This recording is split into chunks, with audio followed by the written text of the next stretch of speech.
If you need to update your phone number on Postmates, follow these straightforward steps to ensure your account information is current. Step 1. Open the Postmates app.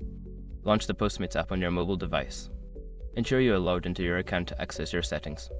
Step 2. Go to Account Settings.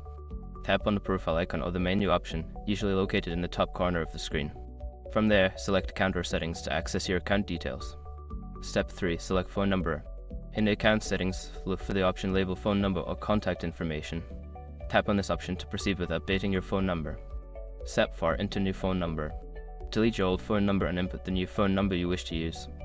Make sure to double-check the number for accuracy before proceeding. Step 5. Save changes. After entering your new phone number, look for a Save or Update button at the bottom of the screen. Tap it to save your changes and confirm the update. By following these steps, you can easily change your phone number on Postmates. If you encounter any issues, consider reaching out to Postmates support for further assistance.